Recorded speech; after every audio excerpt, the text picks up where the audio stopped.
आज मु सकाळु जाइली माँ पाखक माँ बुढ़ी जगत पाखक आम बिलरे माँ अच्छा मंदिर रे केही भी नथिली तो मुझे झड़ाझड़ी पोछापोछी सबकि करदेली। नना को कॉल कली नना आसिले मु तो भितर को जीविनी ना तो नना पोछापोछी करके गाधे देले पादुक देले मते मु घर को आसिकी जाइली शिव मंदिर मंदिर ए नुआ नुआ तैयारी होची। नना आसी नथिले मु गली गछरु बेलपत्र आनिकी थोईदेली तापरे नमस्कार हो सारिकी मु देखो मंदिर भीतर एठी महादेव अच्छा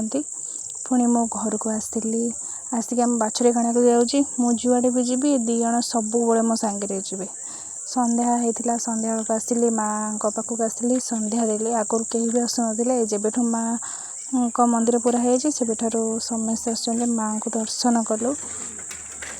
बहुत समय बसिलु आसबु नना आलती करेंगे कि नना आसिले तो समस्ते आम घर को पलि आसिलु। घर को आसिकी जाइलु आज रानीर लास्ट कन्या डाकेरा खाइबा अच्छी काली ता बाहागर हो से कुछ हाय गाइस ये मोमो राग चटनी खाई थंडा पिऊँगी।